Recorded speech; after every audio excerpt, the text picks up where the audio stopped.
Summer season. Pag-asa Southern Luzon Regional Services Division nakapagrehistro nin 40 degrees Celsius na heat index o extreme caution kasuhapon. Celebration kan first founding anniversary kan Santo Domingo Community College pano nin kaugmahan asin pasasalamat. Aleco magkakaigwanin libreng serbisyong legal asin medikal para sa mga kababaihan sa Marso 14, parte kan selebrasyon kan Women's Month. Sa lado nasyonal, dating Presidente Rodrigo Duterte atod sa The Hague, Netherlands bago makakuha ng temporary restraining order. Problema ni dating Presidente Duterte dai dapat ipagbasol sa gobyerno.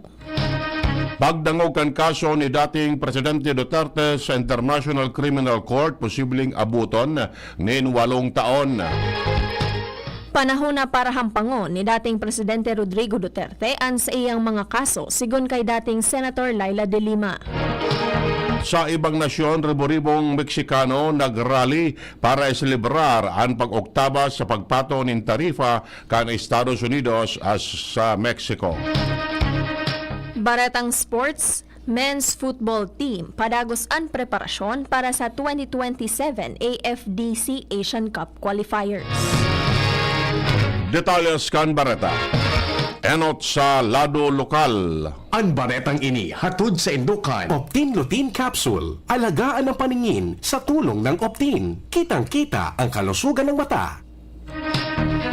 Nagpatanid ang Department of Health Regional Office sa publiko mananangod sa matinding init na naeksperyensyahan ngonya na summer season.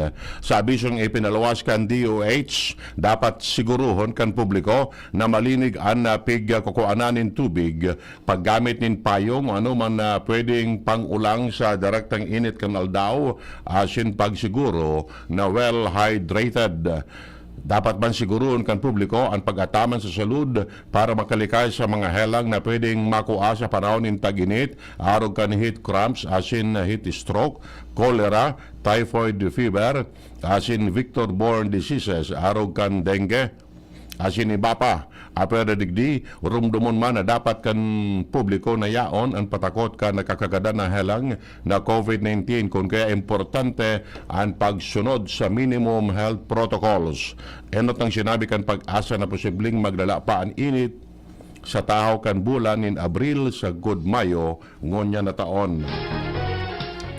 Ang baretang ini hatod sa Indukan Plemex. Pag may ubo o hika, Plemex agad. Basta lagundi, Plemex. Nakapagrehistro nin 40 degrees Celsius heat index o katumbas nin extreme caution ang Pag-asa Southern Luzon Regional Services Division kasuhapon. Base naman sa forecast kan ahensya, laoman ang 41 degrees Celsius heat index o katumbas nin extreme caution ngunya na aldaw. Katakod kaini, ipigpagirumdom sa publiko na ugalion ang pag-inom nin tubig, likayan ang pag-inom nin kape, tsaa o soft drinks, pati na ang pagkakaigwanin extreme physical activities sa pagkaudto asin hapon. Mientras tanto, ipigrekomendar man kan ahensya ang pagsulog nin light-colored na mga bado asin magdaranin payong o ano man na pamandong kung kinakaipuhan na magluwas. Ang baretang ini hatod sa Indukan Liver Aid Silimarine Capsule. Ang good drinks at good food, perfect combo. Isama pa ang Liver Aid. It's liver lover, boys! Nagpahayag din kaugmahan asin pasasalamat si punong barangay Evelyn Banwa kan barangay San Andres, Santo Domingo Albay sa gobyerno lokal asin iba pang nagtarabang para magkaigwanin Santo Domingo Community College sa sendang lugar. Ini ang pahayag kan punong barangay kasabay kan pagsilebrar sa primerong anibersaryo kan eskwelahan kada kaaging aldaw. Sinabi kanina dakulang ginhawa sa mga magurang ang eskwelahan dahil nakakabawas ini sa sendang gastuson asin natatawanin oportunidad ang mga aki na makapagtapos kan sendang pag-aadal. Apera kanina nakakatabang man ini sa mga tricycle driver asin mga nagninegosyo harani sa Santo Domingo Community College. Sa mga magurang, talaga sa pong suportahan, ini pong Katuyang Community College, as in sa mga estudyante man po, sana po i-mantener ang kalinigan, as in ang peace and order po digdisan, as in magsunod po kita kan mga patakaran, as in regulations po kan eskwelahan. Ang baretang ini hatod sa Indokan Mega One. Ang Mega One ay may 21 sangkap para matulungan ka sa iba't ibang karamdaman tulad ng diabetes, high blood, stroke, arthritis, kidney failure, cancer, viruses, at iba pa. Tumawag kay Doc Joey Bitito sa 0998-975-8121 or 0917-853-8933. Magkakaigwaan Albay Electric Cooperative o ALECO nin libreng serbisyong legal asin medikal para sa mga kababaihan ngunya na aldaw nin Marso 14, 2025 bilang parte kan pagselebrar kan Women's Month. Mapon ang aktibidad alas 9 nin aga sagkud alas 5 nin hapon sa ALECO Main Office, Albay District, Legazpi City. Sigun sa ALECO bukas ang programa para sa gabos na member consumers. Alagad tatawan prioridad ang mga kababaihang nangangaipo nin legal asin medikal na konsultasyon.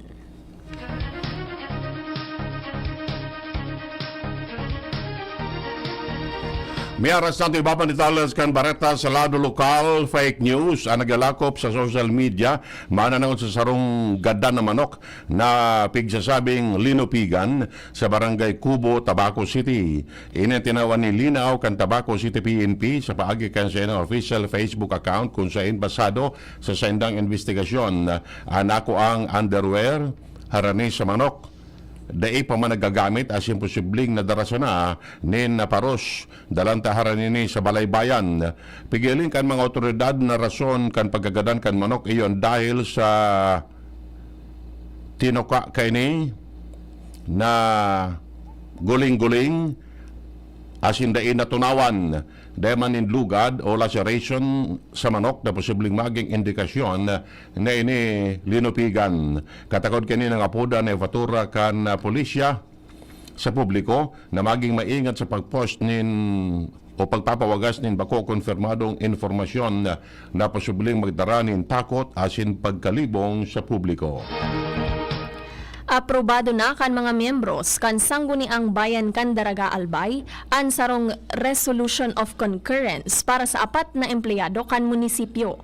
Ini ang naging laman sa sesyon regular kasuhapon kung saan permanente na sa indang posisyon bilang pamayo kan departamento sinda Michael Margalio sa Business Permit and Licensing Office, Salvacion Opaha kan Municipal Budget Office, Ray Joseph Lawenco kan Public Employment Services Office, asin Temis Lobete ang Market Supervisor. Sobra man ang pasasalamat kan nasabi mga persona sa konseho dahil sa kumpiyansa na ipigtatao sa inda para panginutan ang nasabing mga opisina. Posibleng masolusyonan ang ibang krimen sa kapalibutan kung mapakasog ang farsa kan mga pulis para sa maigpit na implementasyon kan mga leyes.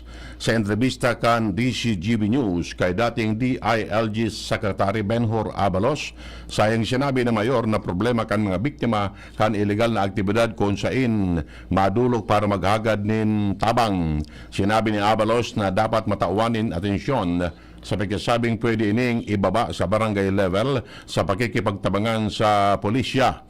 Sa tanawanin doon na dati ang narabasan ang panganot na illegal na aktibidad sa palibot alagad ngunyan cybercrime na kung saan ang estratehiya na pigagamit kan involved digdi komplikado siring kan paggamit nin ibang identity. Dain na nakadulag ang sarong babae na suspect sa panghaaba sa sarong residensya sa Doña Maria Subdivision sa Barangay Tagas, Daraga Albay kan madakop ini kan mga personahes kan Daraga Municipal Police Station kan nakalihis na aldaw. Sa informasyon na ipanaluwas kan Hepatura, bandang alauna nin hapon kan Lunes, Marso 10, kan pwersahan na laugon kaini an harong asin tinabag an manlain-lain na gamit na may kabilugan na kantidad, 15,000 pesos. Tulos na nasusog ang identity kan suspect basado sa footages kan closed circuit television, asin pahayag kan mga nakahiling sa pangyayari. Naging matrayumpuman ang ikinasang hot pursuit operation kan binilog na tracker team kan kapulisan para madakop ang suspect sa istaran kaini sa Purok 9 kan parehong barangay. Digdi naman na-recover sa iyang posisyon ang mga hinabasa na gamit. Sa ngunyan, ang suspect ang presenteng nasa kustodya kan estasyon kan pulis asin nakakahampang sa kasong robbery. Iyan ang primerong kaptangkan mga barata. An iba pa pagkatapos kini.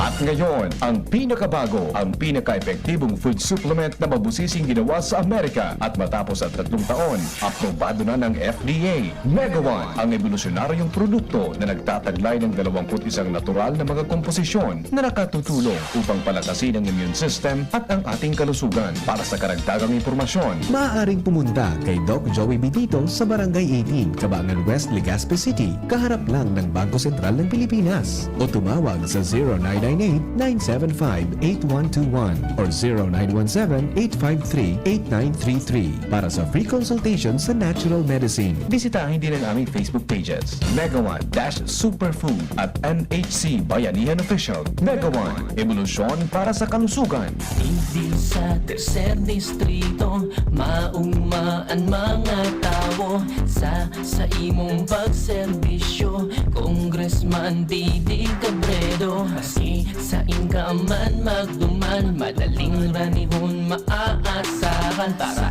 para siratit sir o driver ka man, estudyante simpleng tao tinatabangan. Kung Didi Cabredo, salamat po sa inyong marhay na pagserbisyo. Kung Didi Cabredo, tunay na progresibo ang tercer distrito. Grabe man ang namok digdi. Kaipuhan ta ng mag 4 o'clock habit. Ano man ito? Hanapon ta asin linigon ang mga lugar na pigi-istaran kang namok. Sige, linigan taan sa gurong. Itapok ka naman ang lumang rueda dyan sa gilid. Natapalan ta 4 o'clock. Dahil nagtatao ini nin sufisyenteng panahon bago maging aktibo ang mga namok. Dahil kita matutugtunan ng namok pag wala lang nagbubunay na namok. Kaya mag 4 o'clock habit na. Sarong pagirumdum kan Department of Health CHD Bicol. Board member Glenn Casuya.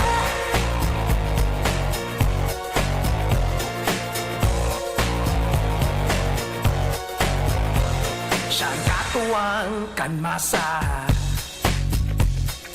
Glenn Casuya na kita, makatawong serbisyo, infrastruktura, turismo, segundo distrito, Glenn Casuya, ang board member niya to, Glenn Casuya, maasahan ta, Glenn Casuya, makatawo, makachos, yan si Glenn Casuya, Glenn Casuya, Glenn Casuya, ang board member ta, Digdi sa tudi, Glenn Casuya na. Board member Glenn Casuya.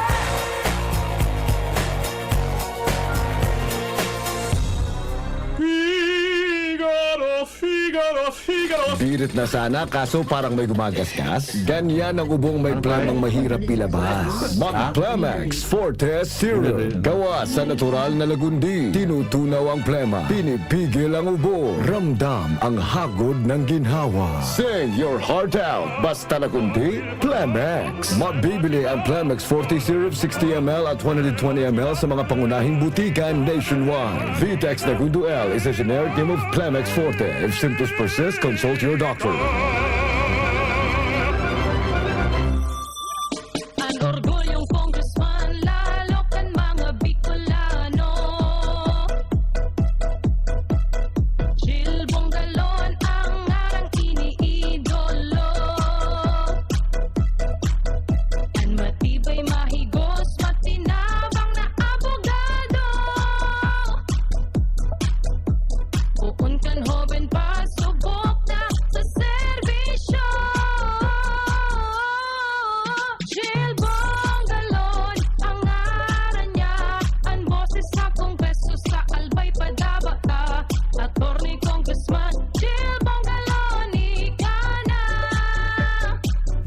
si Jimmy Barreta alas 7. Barreta alas 7.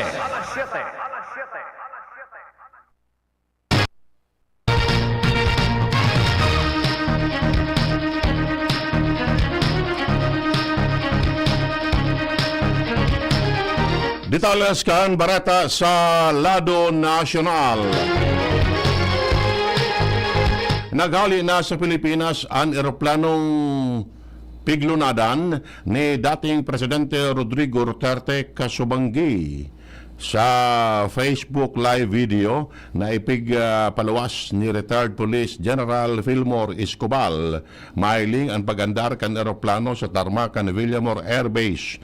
Kinonfirmar man kan aki kan dating presidente na si Kitty Duterte sa sayang Instagram account ang paghali kan eroplano. Nagpahayag man siya kan sa iyang kaaditan para sa iyang ama. Idediretso sa Hague, Netherlands, si dating Presidente Rodrigo Duterte bago desisyonan kan Supreme Court ang isinumitir na petisyon for certiorari with request for TRO kan sa iyang abogado. Mantang pigsusurat ang baretang ini, pigsasabing tigahalat na sana ang aircraft na mahatod sa Netherlands kay Duterte. Nagsumitir ng petition for certiorari sa Korte Suprema ang abogadong si Israelito Torion para maghagad ng temporary restraining order kontra sa pag-aresto kay dating Presidente Duterte. Ang pag-aresto sa dating Presidente may kinaaraman kan warrant na inisyu kan International Criminal Court para sa kinakaatubang na kasong crime against humanity. Tinawan ng linaw ni Presidente Bongbong Marcos na daing kinaraman sa 2028 election ang pag-arestar kay dating Presidente Bongbong kaya Rodrigo Duterte. Sinabi niyang nagpuon ang kaso kan 2017 kan miyembro pa kan ICC o International Criminal Court ang Pilipinas asin durante kan termino ni Duterte. Sinabi niyang dai niya nailing na political persecution ini sa sayang parte dahil pig-ini siya rin mismo bago pa man siya maglaog sa eksena. Dagdag pa ni Marcos na daiman niya pig kakauron ang ICC pero dahil siya na masayumahan kang gobyerno ang International Police kan sabiyon kani natabangan sinda. Sinabi pa niyang kaipo na kung anon ang tawag ini dahil kung nagigarumduman gabos na mga nagdulag sa Pilipinas aro kay Alex Guho asin Arnie Teves ang Interpol ang nagtabang sa gobyerno. Kasabanggi nagkondukta ng press briefing si Marcos pakalayog kan eroplanong lunad si Duterte pasiring sa The Hague, Netherlands. Sinabi ni Marcos na nagsunod sa nasinda sa commitment sa Interpol asin bako sa International Criminal Court. Sinabi pa niyang nagkaparang oras bago ang pag-abot kan dating presidente hali sa Hong Kong kan maresibi kan Interpol Manila ang opisyal na kopya kan ICC warrant. Mantang daimanin pagsuway sa soberanya kan Pilipinas ang pag-arestar kay Duterte dahil di man nagtabang ang nasyon sa investigasyon kan ICC. Posibleng magdurar nin average na sagod 8 taon ang posibleng pagdangog kan kaso ni dating Presidente Rodrigo Duterte sa International Criminal Court o ICC sigon sa sarong abogado. Sigon kay Attorney Cristina Conti, Assistant Counsel for the ICC, na kontrial sana on the average, igwasindang 8 years na pagdangog asin ang maximum minaabot nin 10 years. Ipinaliwanag niya na halabain ning proseso. Dagdag pa niya na bako ini arog kan piglalaoman kan iba na tibaad sa aga may hearing na. Si Duterte nahahampang sa kasong crime against humanity, may kinaaraman kan ipinautob niya na madugong drug on o war on drugs. Pinundo kan Office of the Ombudsman ang investigasyon sa reklamong graft kontra kay House Speaker Ferdinand Martin Romualdez asin iba pang lideres kan Kamara de Representantes may kinaraman sa 2025 national budget sigun kay Ombudsman Samuel Martires na day pwedeng magdesisyon ang anti-graft body sa parehong issue na nasa Korte Suprema na. Pinag-unambitan niya ang petition for certiorari and prohibition na isinumiter sa Korte Suprema ni dating Executive Secretary Victor Rodriguez as inibapa na nagkokontestar sa legalidad kan 2025 General Appropriations Act dahil pigasabing mga blanco sa Bicameral Conference Committee report. Ibinasura man ni Martires ang motion hali sa kaparihong GRAP complainants na naghahagad ng preventive suspension kay Romualdez as inibapang House leaders. Sinabi kani ang mga kahagadan iyo are not in order dahil day pa na isasangat ang kasong GRAP kontra sa Speaker. Kadaklan sa mga Pilipino, gusto na si Senator Grace Poe ang maging masunod na Department of Information and Communications Technology o DICT Secretary. Kasunod kan pagdimitir sa pwesto ni dating Secretary John Ivan Uy sigon sa pinakabagong survey kan Tangere. Sigon sa non-commissioned survey na Tangere, maabot sa 3/5 o may katumbas na 59% kan mga Pinoy ang suportado si Poe, mantang 27% ang naisigurado sa opinyon asin 14% sana ang nagtutubod na bako bagay ang senadora para sa posisyon. Nasa edad 26 hangtod 35 gikan sa Southern Luzon asin Visayas ang pangenot na nagsusuporta kay Poe, mantang ang kadaklan na nagokontra iyo ang hali sa mga edad 36 hangtod 50 sa Metro Manila. Kaibahan sa dahilan kan pagpabor kan publiko kay Poe ang sa iyang eksperyensya bilang Senate Committee on Public Information and Mass Media Chairperson asin pagsulong kan Freedom of Information o FOI Act sigon sa mga respondent. Mantang ang pangenot na dahilan kan pagkontra sa iyang nominasyon ang kawaranin sa supisyenteng eksperyensya sa lado kan information technology. Bareta hali sa ibang nasyon. Ribo-ribong mga Meksikano ang nagrally sa plaza kan Mexico City kay banan si Presidente Claudia Sheinbaum tanganing iselebrar ang desisyon kan Estados Unidos na ipag-oktaba ang pagpato ng tarifa sa Mexico.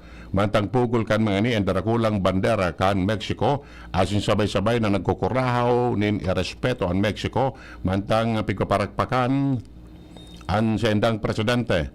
Ang nasabing rally nangyari nagkaparangal daw matapos ipahayag ni US President Donald Trump ang sarungbulan ng pag-oktaba matapos ipataw kani ang 25% na tarifa sa kabos na import products kan Mexico. Maski nagpaplano ang presidente nin mga lakdang na pwedeng labanan ang patakot kan tarifa, alagad pinili niya na magkondukta ni sarong maiwasan na rally. Enot kani, sinabi kan mga analyst na padagos na patakot ang posibilidad na pagpato ng tarifa sa Mexico na magkakaapektar sa mga gustong mag-invest sa nasyon as yung posibleng magdara ng pagbaba kan gross domestic product kan Mexico ng sobra sa 1%. Baretang sports, padagos ang preparasyon ngunyan kan Philippine Men's Football Team kan nasyon para sa ikatulong round kan 2027 AFC Asian Cup Qualifiers. Makakalaban ninda ang nasyon kan Maldives sa maabot na Marso 25 nagigibuhon sa New Clark City Stadium sa Capas Tarlac. Kaibahan sa idinagdag sa team kan 24-man squad sinda Randy Schneider asin Joseph Bakay naging parte na andua sa semifinals kan ASEAN Mitsubishi Electric Cup. Si O.C. Snyder nagkakaigwa o nagkakawat bilang midfield position kung saan ang ama kaini sarong Swiss mantang Pinay ang ina kaini. Mientras na si Bakay na defender, Pinoy ang ama asin Norwegian ang ina. Nagtutubod ang team na sa mga listahan kan mga bagong players, siring man ang home court advantage, gaganahon ninda ang nasabing laban. Ultimo senatores kan Bareta ang kamugtakan kan panahon nasa linya ang pag-asa. Ayo po marhay na aga sa mga paraan tabay para po sa tuyang weather forecast. So apektado kang easterlies ining eastern section kan sa tuyang nasyon. So kaiba na po diyan ining Kabikolan. Kaya lauman po sa tuyang kapalibutan na mainit asin maalingahot na panahon. Pero posible manggiraray itong mga biriglaang pag-uran na masalang kawang tiyan sa kayan pag-abot kan hapon sundo sa Banggi. So sa ngunyan, wala kitang nakabanderang gale warning sa tuyang mga kadagatan, pero digdi sa eastern section ka na Bicol, so lauman ng moderato sagkod sa maalo na kadagatan na posibleng umabot yan po 2.1 sundong 2.8 meters. Kaya ingat po duman sa nagagamit sa ralit na bangka. So sa ngunyan, kalarado pa man ang naugkan sa tuyang Philippine Area of Responsibility, wala kitang namomonitor na LPA o bagyo sa laog asin sa dawaskan sa tuyang PAR. Sa tuyang temperatura sa masunod na 24 oras, pinakababa na sa 24 degrees Celsius asin pinakahalangkaw, posibleng umabot sundong 31 degrees Celsius. Minantas tantugan sa tuyang forecast heat index digdi sa Albay, posibleng umabot yan sundong 41 degrees Celsius. Kaya mantineron pa po na mag-inom kita tubig para po dahil kita makalikay kita duman sa posibleng heat cramps or heat exhaustions. So yan lang po ang sa tuyang update para sa kamugtakan kan sa tuyang panahon. Halik po digdi sa Pag-asa DOS Telegasti. Kayo may Bordales po sa liwat marhay na aga. Yan mga tugang nga detalles kan mga barata ngunyan na Miyerkules. Sa pangaral kan mga pagariba, Mardila, Angel Mostaza, Jenny Balyaran sa Newsbase, Ramer Taray sa Lado Teknikal asin ang Pag-asa. Kami ang nagatod kan barata. Ako po si Jasmine Balolo. Ako ma po si Edwin Taral na nagsasabing mabalos kan sa indong pagantabay. Masunod na si Mr. M. Yan ang DCGB Barata alas 7. Abangan niraray sa aga. An hapon, masunod na pagkalipas lang kaini. May plus ba ka mo sa life? Yes! Dapat pati ka pinindo, may plus man. Arugan Jim's 3-in-1 Coffee Mix. May plus ingredient na iguang kakaibang sangkap. Kaya kung magkakape man lang kita, igdi na kita sa kapeng may sangkap na marhay sa salud. Iguan na lain-lain na variants na pagpipilian. Jim's 3-in-1 Coffee Mix with Spirulina. Jim's 3-in-1 Coffee Mix with Wheatgrass. Jim's 3-in-1 Coffee Mix with Grapeseed Extract. At Jim's 3-in-1 Coffee Mix with Ganoderma. Mamabakal ang Jim's 3-in-1 Coffee Mix sa indong mga suking tindahan. Naghahanap ka ng kabalikat sa asendo at tama ang